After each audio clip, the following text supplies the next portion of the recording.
So we started with the definition of important cuts, okay? And what was the definition of an important cut? It was a cut.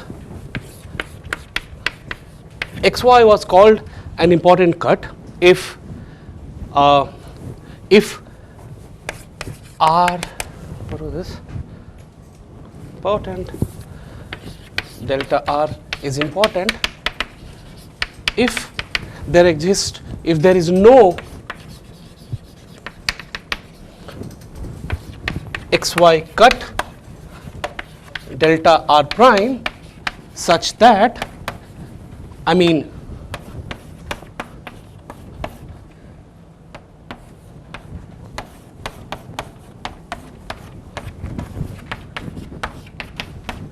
right? So it's like there is no other cut, okay?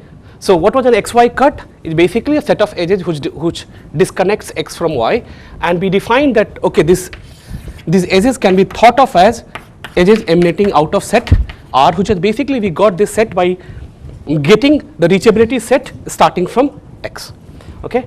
And then we defined this notion of important cuts. What did we define the notion of important cuts? We said, hey, an XY cut delta R is important if I cannot find another XY cut whose like weight or size is exactly or less than equal to this, and its reachability set is strictly larger than the reachability set of R. For example, we saw last time, look at this cut. This is also a cut between this X and Y, and this is a reachability set, and it has a cut of size 4, but is it an important cut? No, because if we can take larger here, this is also a cut between X and Y whose size is 4, but the number of vertices which we can reach starting from X completely consumes R, like it is R is properly contained in this R prime, okay? So we are going to call a cut, XY cut, important if I cannot find another R prime with the property that the edges emanating out of this is lesser or equal to the edges emanating out of R, and R is properly contained inside this, right? So if you look at in terms of picture, basically it says that here is my R. This is an important cut if I cannot find another cut like this such that this is less than this. This is picturesquely. And we proved something very important yesterday, that suppose lambda is a minimum cut between X and Y, okay? If lambda is a minimum cut between X and Y, then we said suppose lambda is a minimum cut size between X and Y, and suppose R, okay, and suppose delta of R is equal to lambda, then we said that then there exists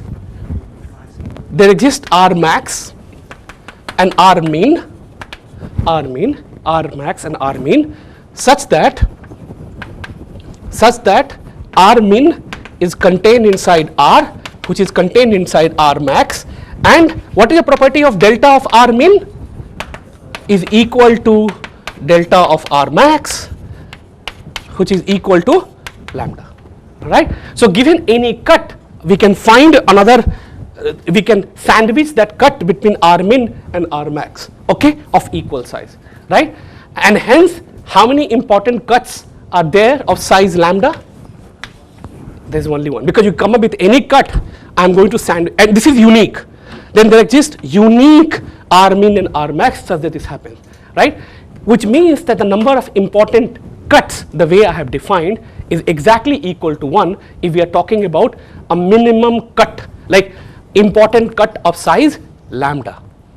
But if we are talking about important cut of size, say not lambda, but say at most lambda plus 45 or 43, it doesn't matter, then we cannot such guarantee. So now the extremal question is, given a number k and X and Y, how many important cuts are there of size at most k, right? Is the question clear? So basically it's like how many important cuts are there? So basically I can have many minimal cuts of size at most k, but the number of important cuts could be small, much smaller than this. So this is what we want to see today. How many such important cuts are there and what good they are for. Okay, we have done all this. Okay, so for example, look at here. What did I tell you? Look, I told you that any minimal cut here is an important cut. Any minimal cut is an important cut here, right? And how can we define any minimal cut? Look, either you are going to pick this edge. If you are not going to pick this edge, then you have to pick both of this, right? So basically the total number of minimal cuts which we can create is by choosing which ones you pick from here, because automatically the other two will be fixed once you decide which one you pick from these k by 2 edges, right? So number of cuts, so total number of minimal cuts of size at most k is 2 to the power k by 2 in this graph, right? And all of them are actually important because you can just start. You start with any cut. Like if you push further, the flow will increase by 2 and you do not have choice for this, right? Wherever you are, like for example here you are, right? So wherever you try to push, because R prime must contain a vertex which is outside, the moment you push outside, you will get flow increase by at least 1. So any minimal cut remains a, is a important cut. So number of important cuts could be as large as 2 to the power k by 2.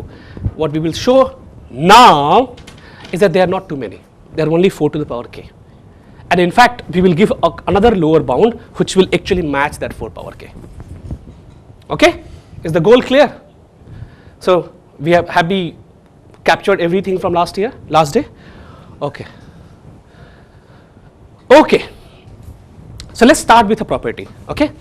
So there are at most 4 power k important xy cuts of size at most this, right? Now I am trying to tell you that let lambda be the minimum xy cut, okay? Let lambda be, so lambda is the minimum sized of xy cut, right? And given this, we have a notion of R max, okay? Now what we will show that you take any important cut of size at most k, you take any important cut for any important cut of size at most k. Of course, k has to be greater than or equal to lambda, otherwise it is 0, right? I mean, if you want to disconnect x from y, k must be greater than or equal to lambda, otherwise for any important cut lambda less than or equal to say r, what we will show that R max is contained inside R. That's a great property. What we are saying that for any important cut, the reachability set of that important cut contains the reachability set for R max. Okay, it's not obvious to prove. Okay, that R max is contained inside R for every important cut delta R. It is not obvious to prove. Suppose this is not true. Okay, I'm not even going to draw the picture. Let's draw something here.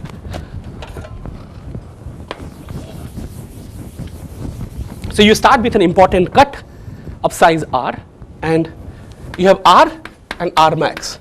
And what you know, suppose R max is not contained inside R, because if it's contained inside R, there's nothing to prove. Okay, so let's draw. Let's draw.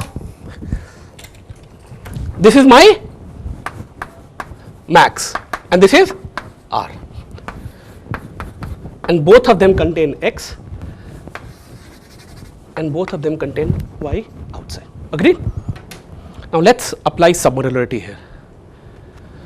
Okay, so by submodularity, what you know, let's apply submodularity here, which will mean that the number of edges going out of R max plus number of edges going out of R is greater than or equal to number of edges going out of max intersection R plus union R. Okay, now what is the value of R max? This is exactly equal to lambda because this is min cut. And what is the value of R max intersection R? Look, what is an R max intersection R? This is also a cut between x and y. So its value can only be greater or equal to the minimum value of the cut. So this is greater than equal to lambda. Okay, then what do you know about this? The value of R max union R is less than equal to delta of R. Look, if this is greater than equal to this is more than lambda, this is equal to lambda, then it better be that the value of delta is less than equal to delta R. Is this correct? Does from here this follows, right? Now, so we have shown that, hey, look at this guy, look at this cut, look at this. This is also a cut between x and y, and number of edges going out of this is less than equal to delta R. So that satisfies the first property, that but R is an important cut. And what is an important cut? If I am not able to find on a bigger cut which contains this, but hey, R max union R properly contains R, but that's a contradiction to the fact that R is an important cut. Agreed? So if we start with the assumption that R was an important cut, we cannot find another cut which contains R completely and the edges emanating out of is less than equal to the edges emanating out of R, right? So submodality implies the number of edges which is good. So basically, what does this submodality implies? Basically, it tells you that if I have two cuts, then their union and their intersections are also two cuts between x and y, so please play with them. So given two cuts, I am able to generate two more cuts, right? And that is what it is allowed. So this is what submodality allows you to say, right? Because every time what are we arguing, we say, hey, look at this union, this is also xy cut, or look at its intersection, this is also xy cut, oh, something happens too. So basically, it is all about given two cuts. If you give me two cuts between x and y, then I will be able to come up with two more cuts between x and y, and we will be able to play with them. Agreed? Okay. So why was this important? It is important because it tells where should we be looking for important cuts. If at all there is important cut, it is beyond R max, right? How does important cut look like? Now, because of this lemma, it tells me that, well, your important cut, and look, I told you how to find R max yesterday, okay? So basically, x is here, and here is my R max, okay? And here is somewhere y, okay? Agreed? Now, that's some very beautiful property, okay? Now, just tell me one thing, I do not want to write this, but if you are awake, suppose I take a vertex, look at a vertex of R max, and suppose there is a vertex z, okay? Okay.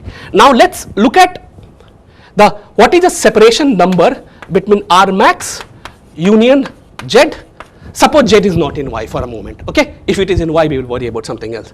And this, what is the cut size between, what is the cut size between R max union z and y? Can you say something? What is the minimum, what is the maximum number of edge disjoint paths from this to y, or huh? It has to be strictly greater than lambda. No, but it is strictly greater than lambda. It cannot be equal to lambda, because then it violates the property about R max. Agreed? Okay. This is all that we will use. Okay. So okay. So now I am going to make an algorithm which is search tree algorithm. I say, hey, I know for sure that this is part of my important cut. Like this object is part of my important cut. Now look at an edge which is, look at any important cut. Now it's what is an important cut? It is like all the vertices which are reachable from x. So now if at all any important cut, now it must contain some vertex from outside, right? So I look at this edge, I say, is this edge part of some important cut, or if this edge is not part of some important cut? If this edge is part of some important cut, then delete this edge from my graph and go and compute important cuts of graph G minus E of size how much?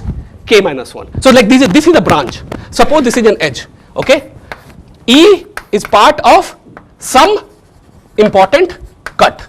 E is not part of any important cut. Okay, these are the two things. These are exhaustive. Either you are part of some or you are none. If E is part of some important cut, then I say okay, then let's look at all the important cuts in the graph G minus E of size k minus 1. You gave me the family of important cuts here. I'm going to add E to all of these guys. Okay, why this is correct? Because I proved the lemma yesterday. What did I prove yesterday, if you remember? For every E in S, the set S minus E is an important xy cut in G minus E. So if I made a decision, this is an important cut, then that minus this is also an important cut in this. So this branch is perfectly valid. Okay, otherwise E is not in part of the important cut. It means, look at the other neighbor of this. This vertex should go here, right? This should go here, right? So here you are looking for an important cut. Basically, let's write down more parameter. So in the beginning, we are looking for G, K, R max, and Y. Okay? Here it still remains the same, R max, comma Y. But here I said okay. Now we are looking for, in this side, we are looking for an important cut in the same graph G. Graph has not changed. I'm still looking for important cut of size K, but something has changed. Suppose this is Z. So R max union Z, comma Y. Okay. What did we achieve then? Tenga? Nothing. What did we achieve in our life? And this is where we will use something amazing. Okay? Let's use the measure, which is 2k minus lambda of these two sets.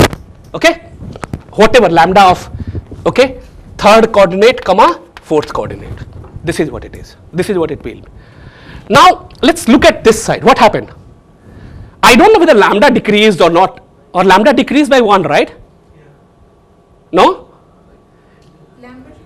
Here k decreased by 1, but lambda also decreased by 1 because we deleted an edge minimum cut. So now in this graph, the min cut between this and this is lambda minus 1. Okay. So let's see how the measure changed here. Okay. In the beginning, measure was so now let's look at, let's call this graph G prime. So measure of G minus measure of G prime is equal to, what is measure of G? Is like 2k minus lambda. Now minus, what is k here? It is k minus 1. So 2 into k minus 1, okay, minus lambda minus 1. What is this? Huh? This is, so the value of the measure G and G prime decreases by 1. Agreed? Right? 2k will get cancelled and minus 2. So it is a minus lambda minus, so 2 minus 1 is 1. Agreed? Let's look at the other side. This side of the graph, okay, look, so it is 2k minus lambda. Now subtract, k never changed, so 2k. But what happened to lambda? Lambda increased by 1. Lambda, at least 1. In fact, it is exactly equal to 1. Yeah, but it is at least 1. Do you agree? It is at least 1? If it is increases by more, we will see what happens. Suppose it is lambda plus c. Now let's do this maths. So 2k equal to 2k minus lambda minus 2k minus plus lambda. So minus c minus plus c. Agreed? Lambda goes, minus 2k goes, c. I know that c is at least 1. Agreed? Might be 10, 20, 30, 50. So the measure has dropped in both branches at least by 1. Agreed?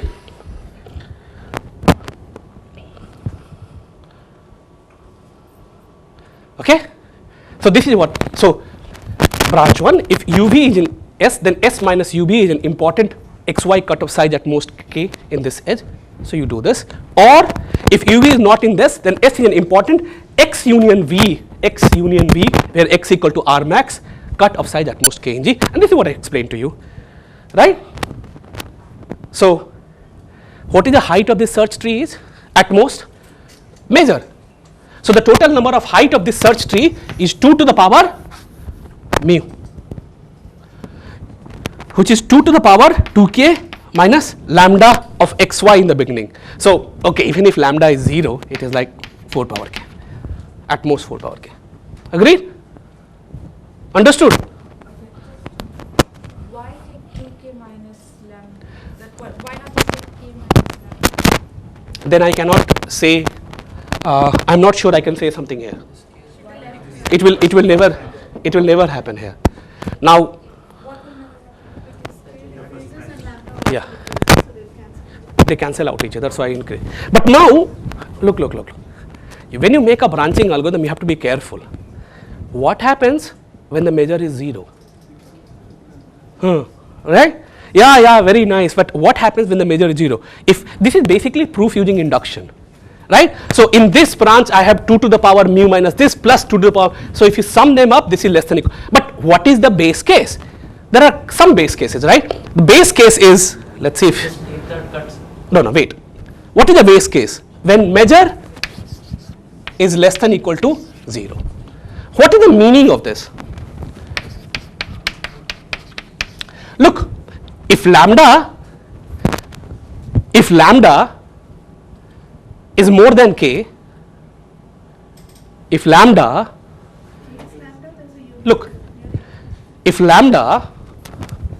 is strictly more than k, how many cuts are there? 0. Because hey, minimum cut, right?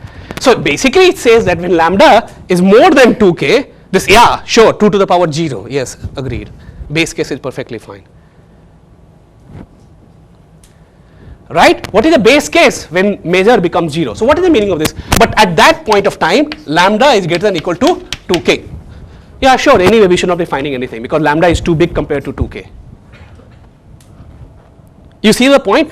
When the measure is 0, there is only 0 cuts. So it's like 2 to the power 0, so the base will happen. You could bail out earlier, but just so you have to also ensure that hey, you are in good shape even when the measure becomes 0. So if I am going to say that it is 2 to the power mu, which is like 1, like for anything, even if it is 0, it is 1.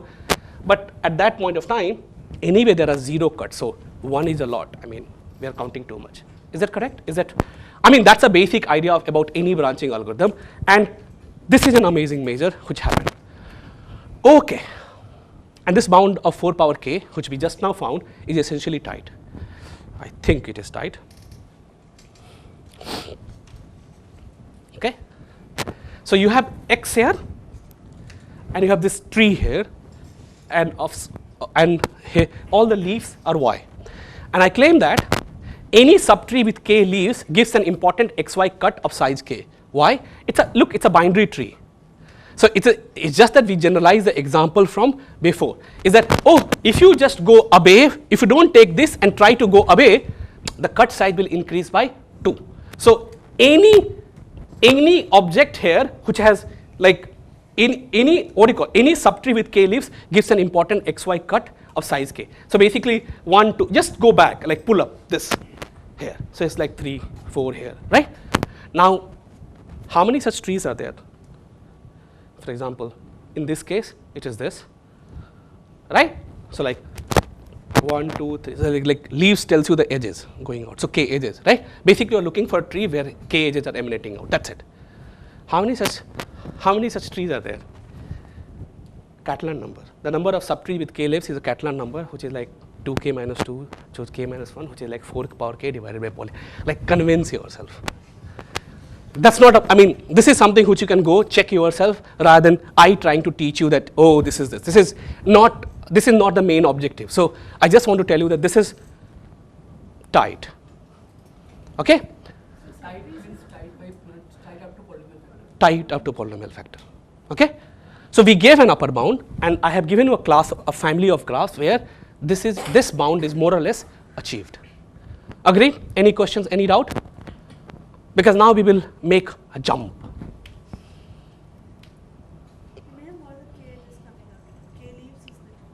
Yeah, so go back. So k leaves, just like, so look, when k leaves, my set is this. Okay, this is why k leaves. Like k leaves should, so look at k leaves, look at their edges. So look at, these are k edges. So go to their parent, that is the boundary. That is my R set. For example, for these 4 guys, their parent including x is my R set, reachability set. Okay? Okay, there were some simple applications, but I'm not going to give you those simple applications, blah, blah, blah, blah, blah, blah. Let's move ahead. Let's go to multi-way cut, okay? So now the first application. So now I will try to give you in next 45 minutes, one applications in a detail, other application like a rocket, okay? So take this, understand this, this is very easy, okay? What is a multi-way cut? How many of you have heard about multi-way cut? Look, if I give you 2 vertex S and T and I say delete minimum number of edges, or can we delete at most k edges so that S and T can be disconnected, we can do this using Menger's theorem or by max flow. But if I give you 3 terminal and I say what is the minimum number of edges we need to remove, such that after you remove, look at any connected component, it should contain at most 1 terminal. For example, here input is graph G, some set of terminals integer k, and we want to find a multi-way cut. So for example, in this picture, if I remove all the red vertices, this T goes to different connected components, right? So basically what is the problem? I gave you set of terminals and say for any pair of vertices, delete all the paths between them. Suppose T equal to V, what is this problem? If T equal to V, what is this problem? It is vertex cover. So clearly this problem is NP complete. Edges. Oh, sorry. Yeah, we could also formulate this problem as a set of vertices to delete, this happens, and in that sense, in the vertex version, if you put T equal to V of G, it becomes vertex cover, okay? Anyway, so this is the problem which we want to, and it is NP hard already for mod T greater than equal to 3, and clearly we can check whether a graph such a k exists or not in time n to the power big O of k. How? Delete k edges, try all edges of size at most k, and see whether every terminal belongs to different connected component or not. But what we are going to do is to give an algorithm which runs in time 4 power k, okay? But what I am going to give you an algorithm which is going to run 4 power k square, and I will tell you why the same algorithm is 4 power k. Algorithm remains the same, it's just that I want to make my life simpler. Is the problem clear, right? Set of terminals given, I want to delete k edges such that every connected component contains at most 1 terminal, okay? The goal clear? Okay. Okay. Now, what is the intuition? Look, this guy, look at the solution which kills everyone, like which after deletion, everyone. It means that solution also disconnects T1 from everyone else. That solution also disconnects T1 from everyone else, right? So there is some cut, so look at this cut.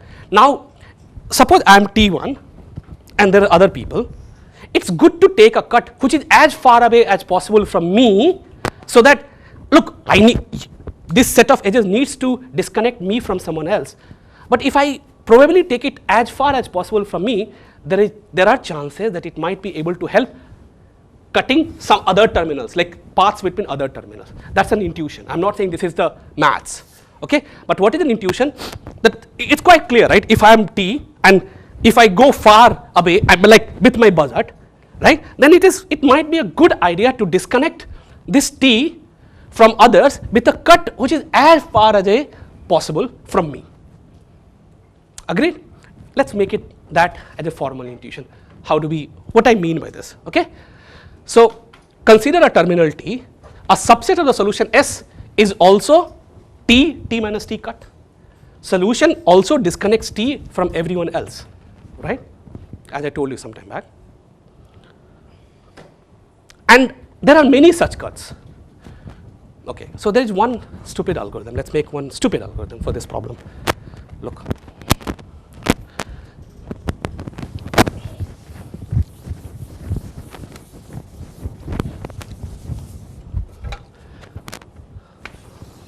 I have to disconnect t from t minus t.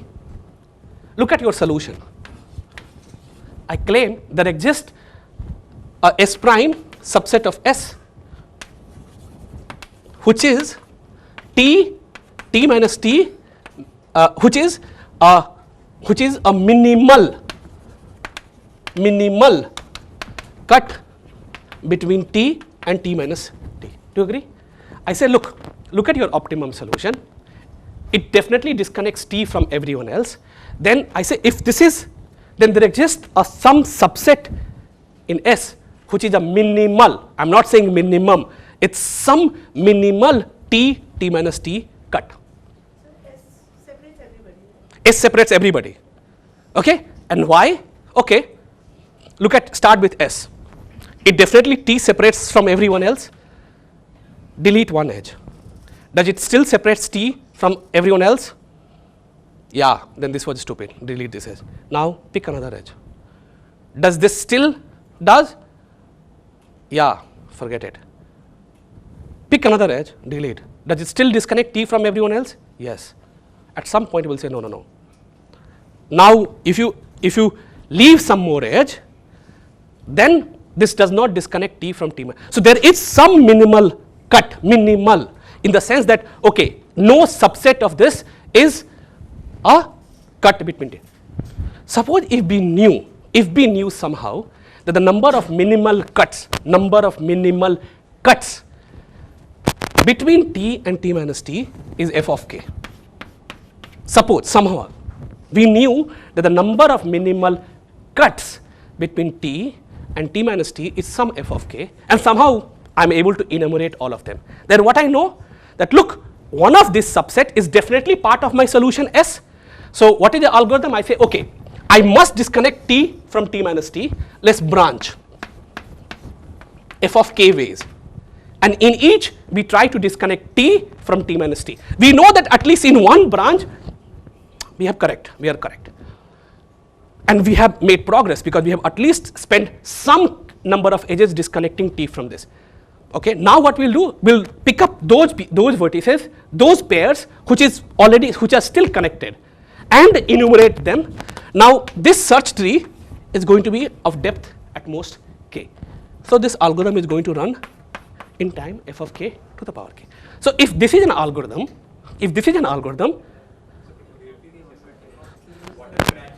like I look at S and I look at t minus t. I say, look, in my optimum solution for everyone, there exists a minimal cut between S and t minus t. I enumerate all of them.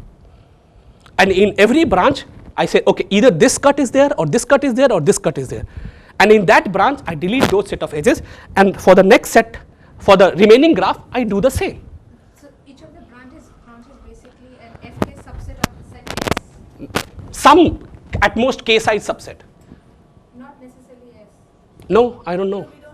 We don't know We don't know S. that. Just enumerating all I just know that in this S, I have some S prime, so I have partially constructed this solution. I'm just guessing. But if the number of guesses is only f of k, we are happy. Forget it. I mean, this is like some f of k. Is the algorithm clear now?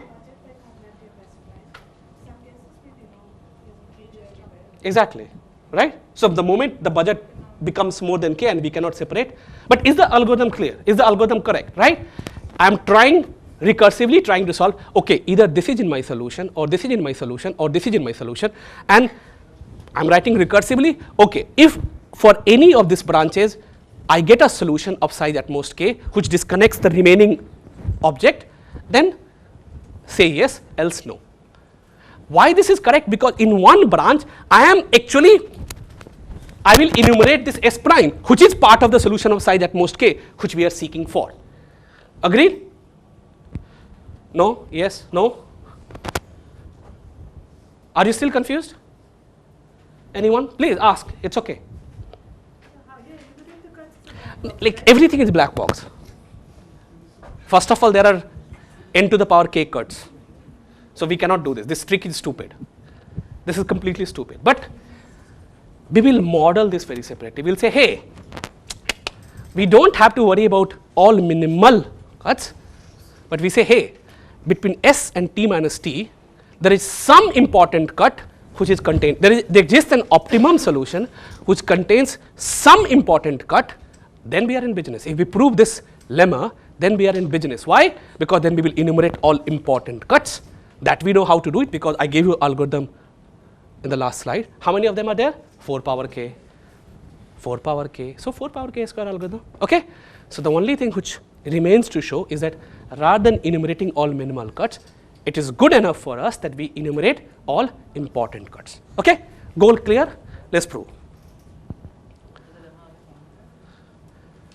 Okay. This is the pushing lemma. What I want. Let T be in T. The multi-way cut problem has a solution S that contains an important T, T minus T. If I prove this lemma to you, are you happy? So there exists a solution to my whole problem which contains an important cut between T and T minus T. This is if I prove this lemma, have we given the algorithm? Okay, because I'm just going to prove this lemma now. Are we all on the same page? Okay. Yes.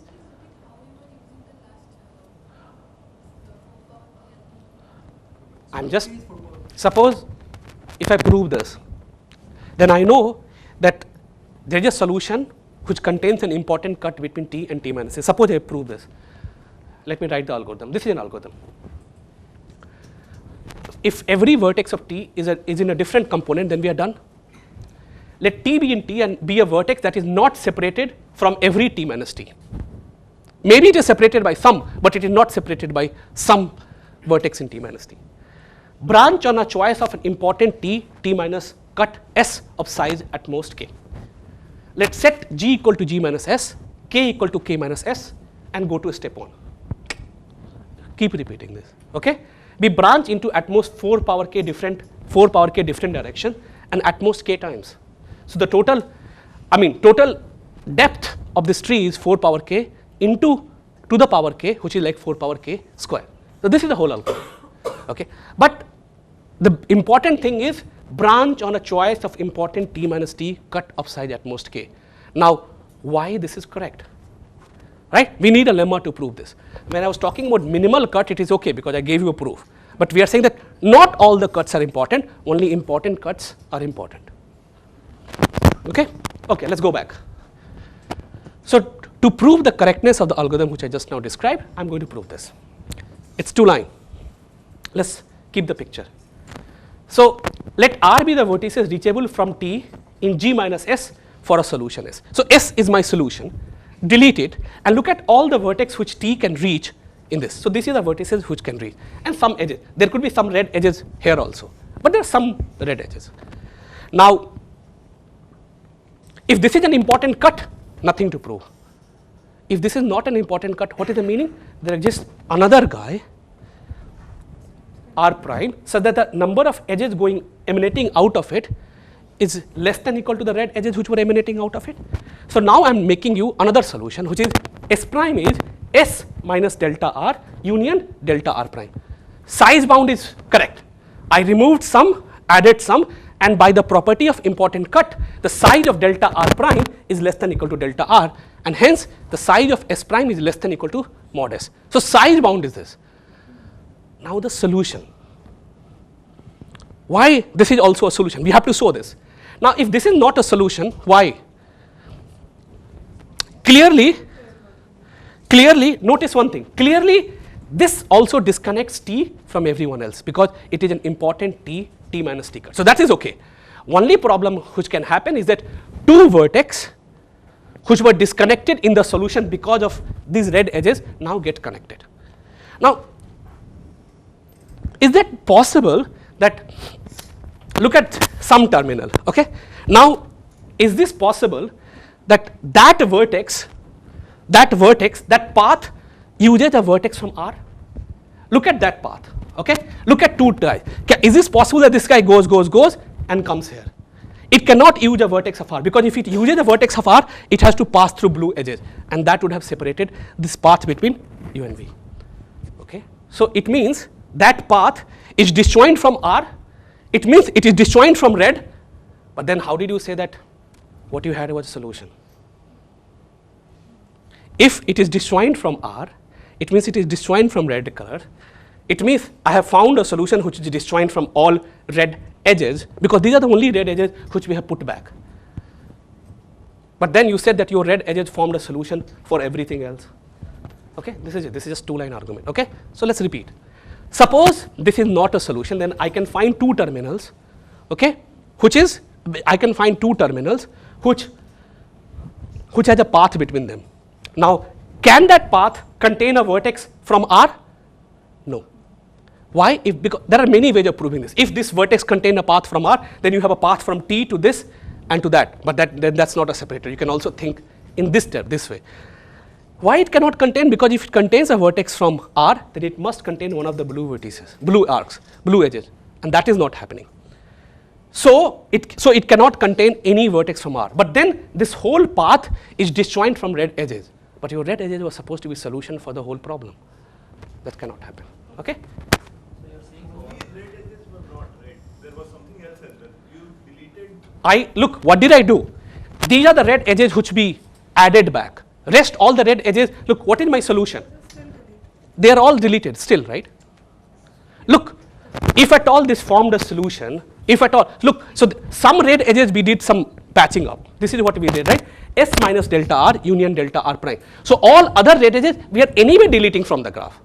So the only new red edges which we have added is this, but and we added them and we added some blue color edges. Now we said, hey, if my path is disjoint from blue colored edges, it is also disjoint from the newly added red colored edges, and that's a contradiction to the fact that what we had started with is a solution to our problem. Okay? Guys, I still have half an hour. We are making progress. So there exists a solution such Huh? that for every T in T, that must be that's no. This repeating creates. Okay. So I want to. So is this correct? If I understand, there exists a a solution to multi-vector such that for every T in T, when you look at the projection of S to T to T minus T, that is Some important. Yes, this is exactly this lemma pose. He's saying there is a single S such that when you project it, it's an important for everything. That's not. No.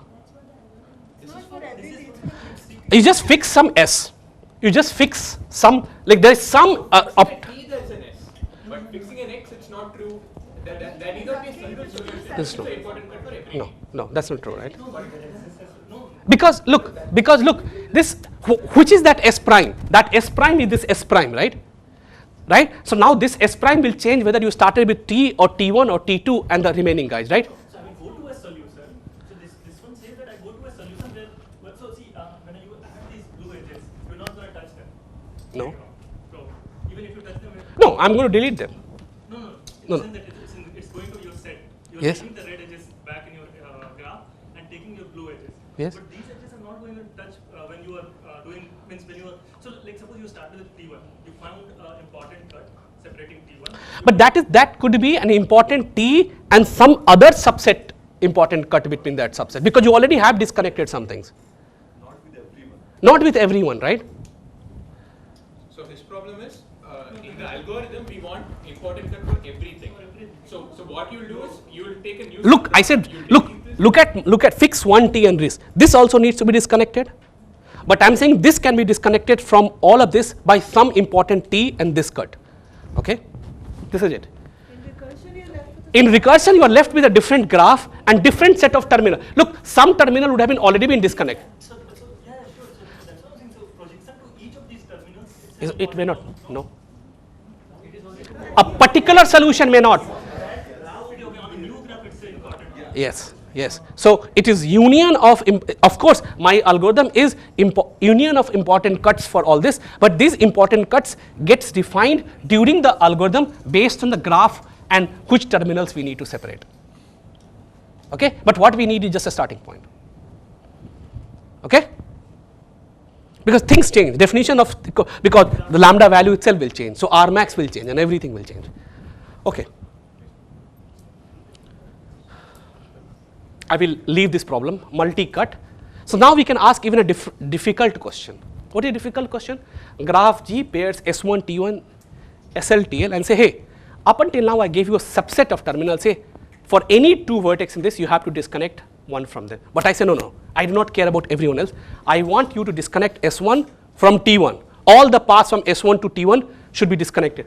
Whether there exists a path from S1 to T2, I do not care. So like these are called multi-cut because you have a pre-specified pairs which you want to disconnect. Now, I'm not going to give an algorithm, this is part of exercise. Whatever we did just now, you can use this to solve this problem in running time f, k, comma, l. So there are two parameters, solution size and number of pairs. And this problem was open for a long time, whether this is a fixed parameter tractable or not, by just solution size. And at least I will tell you the methods, how we achieve this. So basically we would have given you all the ingredients to get this multi-cut algorithm, but without giving you the multi-cut algorithm because it's too complicated for this course. It's too complicated for the book also. Okay? So this is known to be an FPT.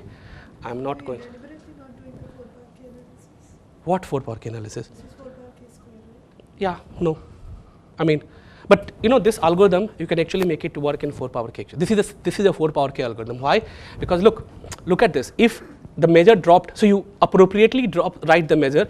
So like it's 4-power k, but each one has different sizes, right? So if in this branch, if the important cut has size k by 2, in the remaining branch the measure is only k by 2. So if you product them up properly, you will get 4-power k. So, but I do not want to do that. That's not a, I mean, I wouldn't achieve anything using this. Okay.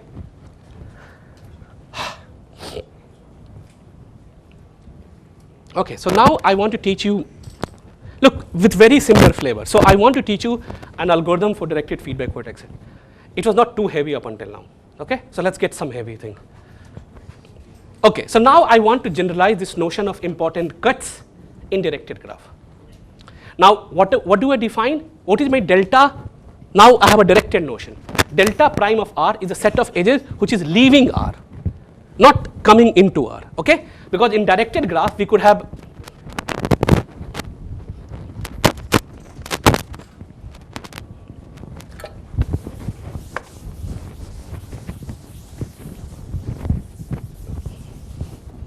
so in directed graph I have some set R, there are some arc going out, there could be some arc coming in. Okay, so by delta R I will mean the set of edges leaving R. Okay, so in my picture all the yellow arcs. Now you can define with this notion, you can define everything what we did up until now. So what I mean by say, we can define an XY cut delta R is important if there is no XY cut with delta R prime, and now reachability is like this directed reachability R contained inside R prime. The same proof which we did, because now the directed flow will increase, right? And you can show something very beautiful, that there are at most 4-power k important directed XY cuts of size at most k. So this is also true for directed graph if you define this. Now, but to do that you have to prove that this function is submodular, which you can show easily. This is part of exercise. This is not a big deal. So like whatever the theory we developed for undirected graph, like it just follows, just change the definition. So if you have a paper, you do cut, copy and paste, and still I can give you assurance that the proof works. So it is that straightforward to make it in this sense. So is it possible that let's define a notion of directed multi-way cut. What is a directed multi-way cut? It's like, okay, I have S and T, like I have this set of terminals and I want to kill all the paths going from Si to Ti as well as from Ti to Si, all this directed path. And if we try to apply this idea of important cuts, the way we go, like, so the basic idea was that this pushing lemma, that if there is a solution here, then I can push it to some important cuts. That will fail here. Why? Look, there is a unique solution with, look at just S and T, the unique solution with just one arc, right? But it is not an important cut or boundary or anything. AB is not an important No. The important cut is like, the only important cut which is here is this.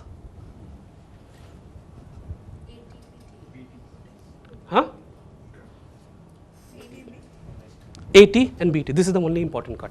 So this idea that I can compose my solution of important cuts, at least in the directed graph, just fails. Okay, this is all that I wanted to make remark. But okay, and you can go and check. But it was shown that directed multi-way cut is fixed parameter tractable using this idea, but you need lot much more things, whose glimpse I will give you tomorrow, not today. What about directed multi-cut? So Marx and Rajagopal showed that if you are looking directed graph and you only want to kill SI from TI, SL from TL in directed sense, then this problem becomes intractable. In the meaning, it is as hard as solving a click problem. Okay?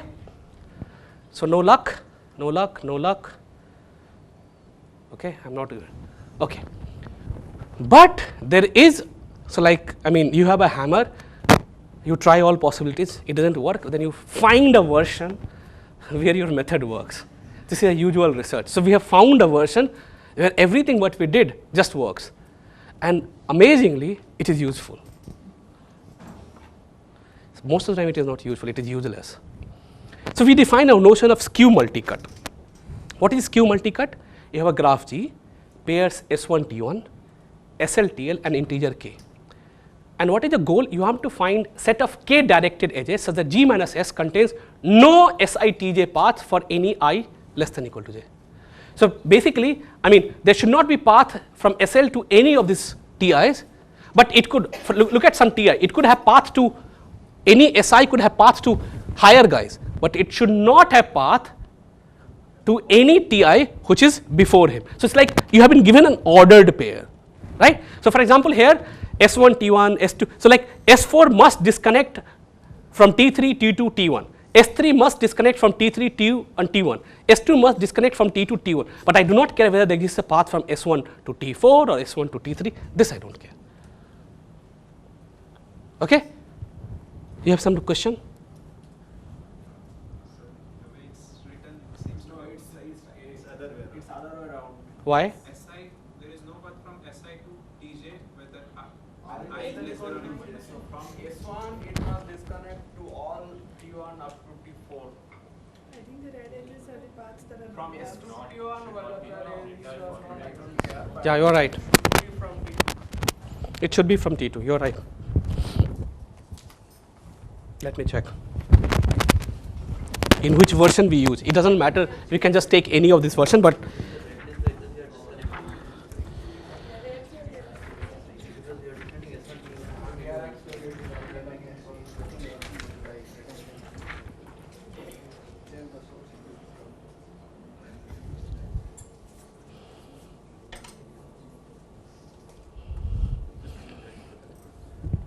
yeah, it should be other way around. But I think the red things are significant. The paths that disconnect. It wouldn't matter anyway, but it's okay. But the way we will use for DFVS or DFAS, it's just good to use that way. Like greater than 9. I'll tell you why. Okay? So typo guys, typo. Okay? Not my typo though. Okay? I is greater than equal to j. Okay? You will see why. I mean, both versions are FPT, but the way we will use it is good to phrase into this way. Okay? So, directed graph, right? K directed edges.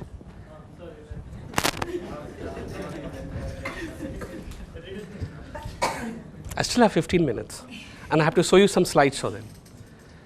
Okay. For directed, I mean undirected graphs, even multi-way cut is FPT. Yeah, I think somehow he's yeah, somehow he, at least here he's talking about SITJ. So let's go with this, okay? Let's not try to do this. Somehow in my head it should be the other way around, but let's see what happens. Okay? So let's just keep this variation. So from SI you want to kill all TIs which are larger. Okay? That's it. All TJ which is larger. Now we have to prove that skew multi-cut problem has a solution S, that contains an important S1 to T1 to TL cut. If I prove this to you, then I am very happy, because then first I will disconnect S1 from everyone else by enumerating all this same algorithm, then I have taken care, then forward by another enumeration, the algorithm remains the same. But what we need is a pushing lemma which we said that, hey, if it is not an important cut, go. Okay? Okay. Okay. So should we prove this just for fun? I don't have slides for this, but it should be obvious. Okay? Clearly, look at your solution. I think it is really obvious. Okay? So this is S, and this is T1, T2, TL. Okay?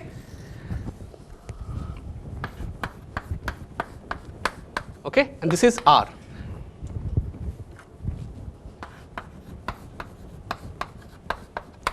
So if this is not an important S, this cut, then there exists another important cut which will consist of,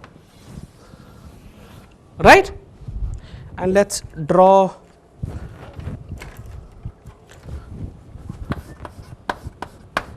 okay. So usual trick, S minus delta plus of R, okay, union delta plus of R prime, right? Size cardinality remains the same because delta R prime is less than or equal to delta R, right? The size of this. So this is perfectly right. Now let's look why this is. Look, this also disconnect all paths from Si to this. So the only problem which after we do this is there exists some path starting from S, starting from some SA to some TB where B is greater than or equal to A. Now look at this path, okay? Is it this possible that this path can go and touch R? Oh, it can go? Yeah, it can go, right? Because there could be an edge like this, right? So now it can go very well, jolly well it can go here, but how will it come out? Because other terminals are here, right? So if it goes in, it has no way to come out. So clearly this path does not touch all these red edges. Clearly it does not touch. Because this path, as I told, if it goes with blue, it might come out red, but if it comes out of this, it has to touch all these orange edges, which it does not. So this path from Si to TB does not touch orange edges. Hence it also does not touch red edges. If it does not touch red edges, then isn't it contradiction to our solution? That's it. It's the same thing. It's just that slightly more. So pushing lemma works. Okay? At least in this context. And then we can solve this problem. We can solve this problem in 4 power k poly n time.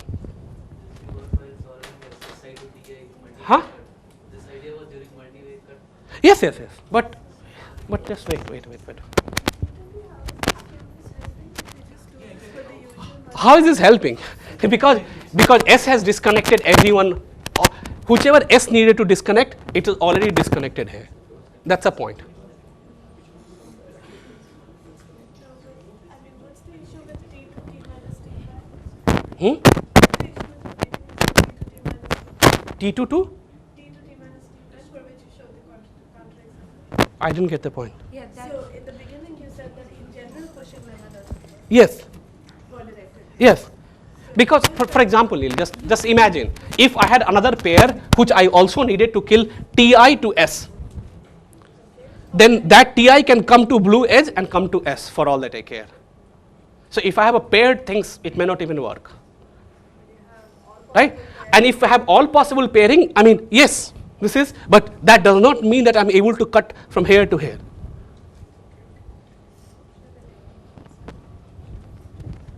It's like, So you came up with a definition as sort of a band. I didn't came up with, whoever came up with. Okay? It is completely made to work, and it works. Don't ask too many questions. Why it works? It works. I gave you the formal proof that it works. Because it is skewed, right? One guy ready to take care of, I don't care backside, I only go front. Like it's not symmetric. Okay, but what I want to solve is directed feedback vertex set. Okay? So what is a directed feedback vertex set or edge set problem? Input is a directed graph G, integer k, and we want to delete set of at most k vertices or edges such that G minus S is acyclic. And by acyclic I don't mean forest, directed acyclic graph. Okay? Okay, so what I will do in this lecture is only edge version, but edge and vertex version are equivalent. You can give reduction from edge to vertex to edge, and this is obvious. Okay, so we will only concentrate on edge, and it also uses iterative compression. So the problem which we will see is that we have an input is directed graph G, integer k, a set S prime of k plus 1 edges such that G minus S prime is acyclic. And we have to find set S of k edges that G minus S is acyclic. That's the goal. We will show that this compression problem is FPT parameterized by k. If we are able to show this compression problem is FPT parameterized by k, then it is simple, right? Now you do not take vertex by vertex, but you take edge by edge. Like you order the edges E1 to EM, you say look at the graph induced on first I edges. If it does not have a solution, it cannot have, otherwise you add an extra edge and you can do this compression routine forward.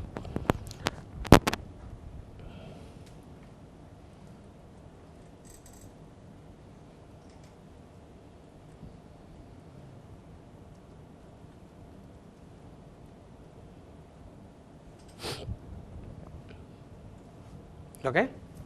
Now, there are many ways of doing this, but I do not think I like this way of doing it. Okay, so I will do it. I don't like this way of doing it. Sorry, it's too confusing. I'll give you an idea. Okay, I'll give you just an idea. Okay.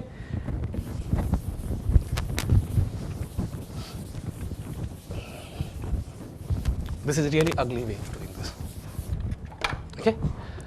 So my problem is going to be input is directed graph, input is a directed graph, S subset of Vg such that G minus S is acyclic. Okay? Are you going to go vertex version or edge version? Edge version. I know. Wait, have patience. Okay? I also want to tell you the new different trick. That's the reason why I do not choose his version of explanation. I mean, you will see what I mean by this. Okay? But S subset of Vg, G minus S is acyclic, and what we want to check, and there is a parameter k. Goal is, does there exist a set F of Eg, Ed or whatever, okay, of size at most k such that G minus F is DAG. Okay? But my help function is a subset of Vg. Suppose if I give you an algorithm which runs in time S factorial, size of S factorial, I will tell you what it is, and 4 power k, some poly in n. Okay? So I'm going to give you an algorithm for this problem which will run in this time. Now how does this imply an algorithm for directed feedback arc set? Very easy. Okay?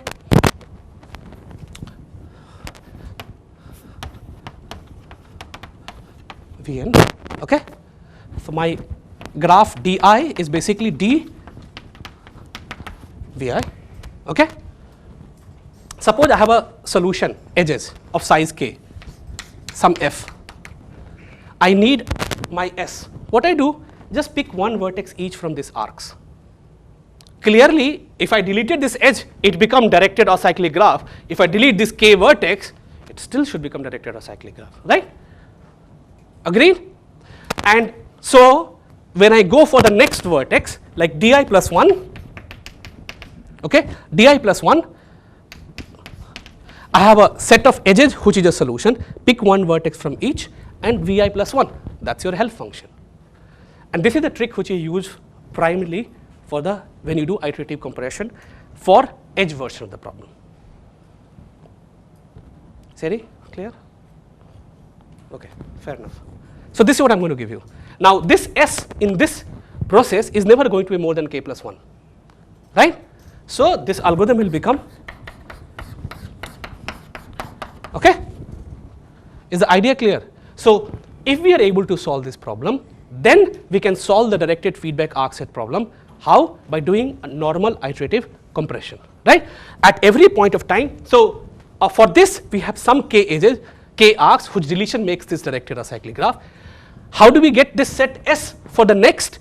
We pick one vertex from each of this arc and Vi plus 1. So we have a set S of size k plus 1 whose deletion makes the current graph directed, like directed acyclic graph. So it all boils down to solving this problem. And how are we going to solve this problem? We are going to solve this problem by giving a reduction, to skew symmetric multicut. Okay? Okay.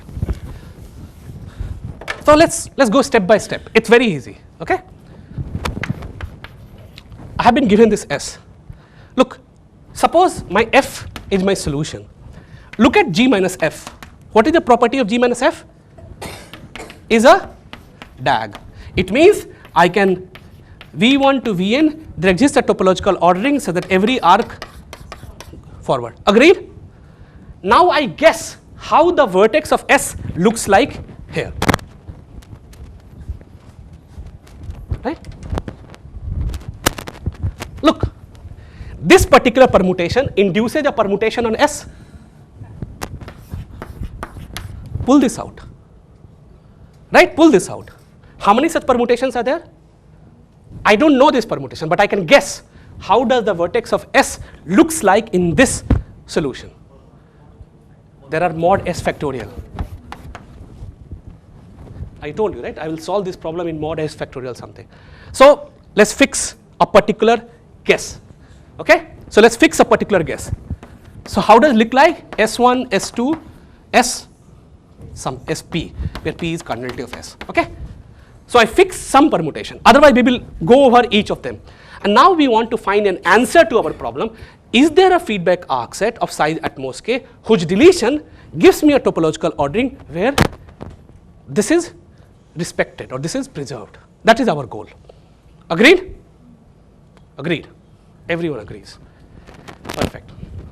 So now we will work with this fixed permutation because ultimately we will multiply with mod S factorial, which is nothing to worry.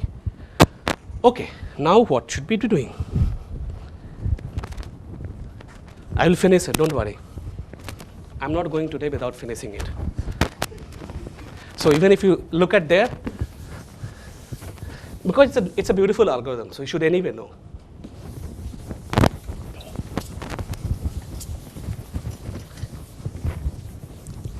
There should be some take-home message from the lectures, right? Okay, so now what we do? Don't look at this board, that's a stupid board. For practical reason, I'm not going to call it S1W, let's call it W1, W2, WP because You are fixing the set of vertices. yes, I have a S, which is like S is basically some, no, S is given to me as part of the input. S is given to me a part of the input, so the G minus S is acyclic. It is given to me as part of the input. Now I say, look, I have to delete arcs only, right? So this S, this vertex of S is going to survive in the best topological ordering, right? I guess how does this S is ordered in this particular permutation? Suppose they are ordered with respect to sigma, W1 to W to WP. Now I want to find a feedback arc set of size at most k, after whose deletion, if I look at a topological ordering, this permutation of S is preserved. Okay? So from now onwards, fixed. Okay? Because if we are only going to multiply with mod S factorial, who cares? But now we are going to give a very simple algorithm to solve this problem. Why did I change the name? Because I want to write S1 T1. So this is W1, W2, WP. Okay? For each WI, W1, let's create S1 T1, S2 T2, SP TP.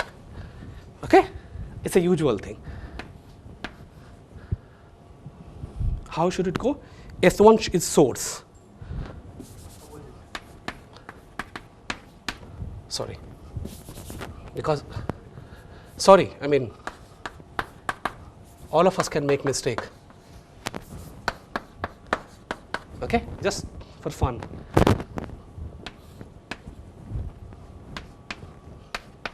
Now, W1 had some people going in and some people going out. Okay? So basically think that I have made W1 T1 S1. So now everything which was going into W1 goes via T1. Everything which is going out of W1 is made. So this is the transformation we have made. So you added edges which go from T1 to S1, right? You don't want them in the solution, so you have to add more edges. No. This is all that I do. Wait, let me prove now. And why are you people jumping like a gun? I mean, you don't know what I'm trying to do anyway. So just calm down. This is what I do. Okay? Now, except these edges, let's call this EW, is like, let's call this TI, SI. Every other edge in this graph has a bijection with the edges from my original graph. Do all of you agree? Except these edges, every edge in my this transformed graph D prime has a bijection with an arcs or edge in my original graph. Agreed? Except for EW. This is what I said. Except for that EW set, everyone has. Now, in my setting, what I would like that there should not be a path from SP. This is what I was trying to do, this multi-cut with not forward but backward. It doesn't matter, you can do it anyway. What I want now, that, so this is my pair, what I want that there is no path from SP to TP minus 1 to T1. So basically Sj should not have path to Sj minus 1, sorry, Tj minus 1 to T1. So this is what we want. This is what I call skew symmetric multicut.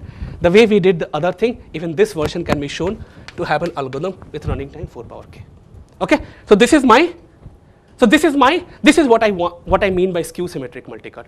Now my answer to you, now my lemma is,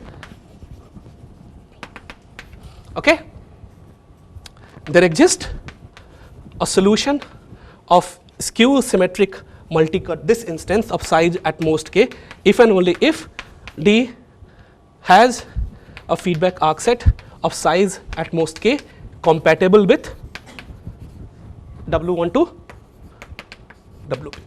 This is what I prove, that given a solution here, I can extend a solution here, and given a solution there, I can extend a solution here.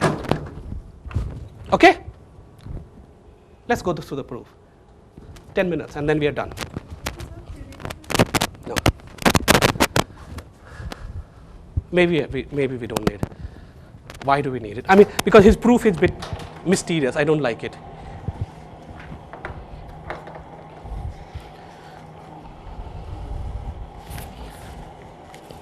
Okay. So first thing, let's prove.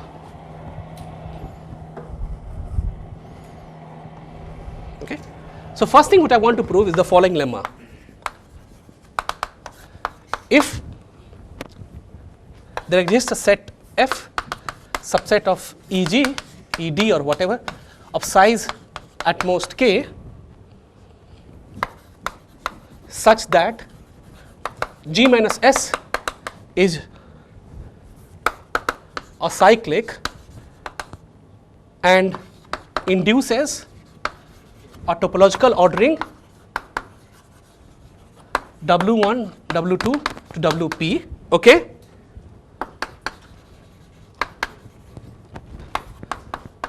Then the skew edge multicut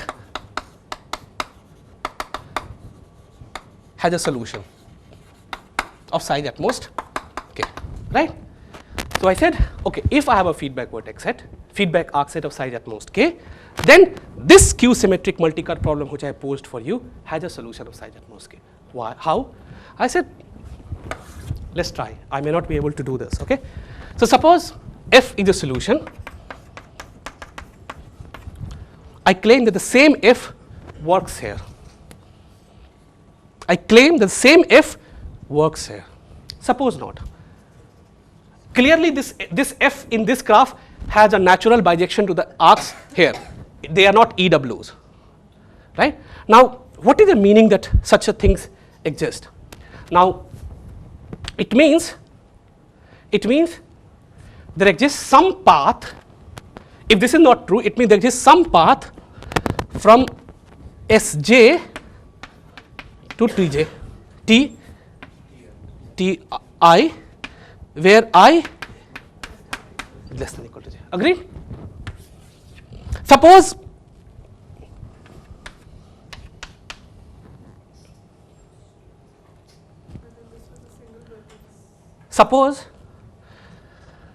this is the only vertices from Sj to Tj. Suppose these are the only vertices from Sj to Tj. There is no other Sj, Tj in between. Then how does this path look like? Sj is basically Wj. Look at this. Now let's trace this path. You will go Wj. But that's stupid, right? It was a topological ordering. Every arc should have been going and it should be preserving W1 to Wp. So if I have such a path, then look, because Wj is okay, Sj, Wj is after Wi. Wj is after Wi. Now if this whole path survives, then come on, I mean I can go, but at some point of time I have to come back to Wi. But that is not a part of the topological ordering, right? So this cannot happen. And if there is no, so otherwise you start with Sj, Tj and you look at the subpath between some Sj prime and Tj prime such that there is nothing in between, and you argue then. You look at the smallest. Yeah, shortest thing. Yes? So everything that is connecting W1, you put Ti in the middle and okay. Yeah. So it's like this is just all this much is. Now for the reverse direction, which is slightly more interesting. So suppose we had found a solution to this, right? And now I will answer Pranavendru's question. Suppose Z is a solution to our skew, multi-cut, blah blah blah. Okay? Z minus EW has a meaning in my digraph. I'm going to claim that is a solution. Because if it did use some Because if there is a cycle without this, suppose with single vertex, then there exists a path from Si to Ti. If it contains several, you just pick this patch and you will get a path between this, and this is all this is. So what we have done is that, what we have shown is that we can reduce this amazing directed feedback arc set problem to bunch of skew symmetric multi-cut problem. I mean, I have given you the whole flavor of this. Now if you read it, it really is 2 minutes. Okay? Algorithm remains the same as for the S multi-way cut. Okay? And this idea of using this as a subroutine which gave this problem a fixed parameter tractable algorithm. Now some open problems. Okay?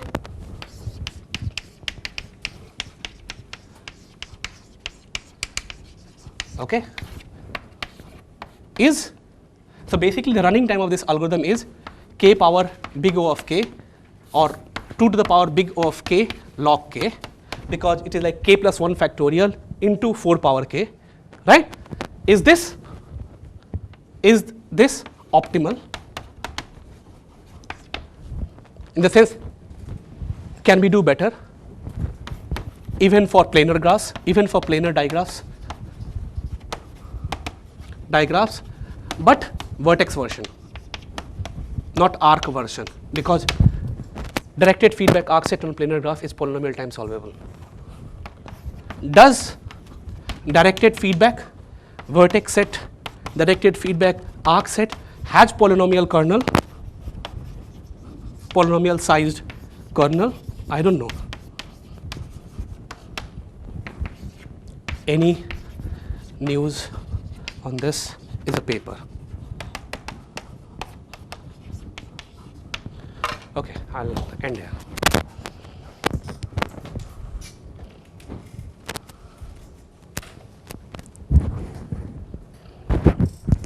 At least with this lecture, I reached where I wanted to reach.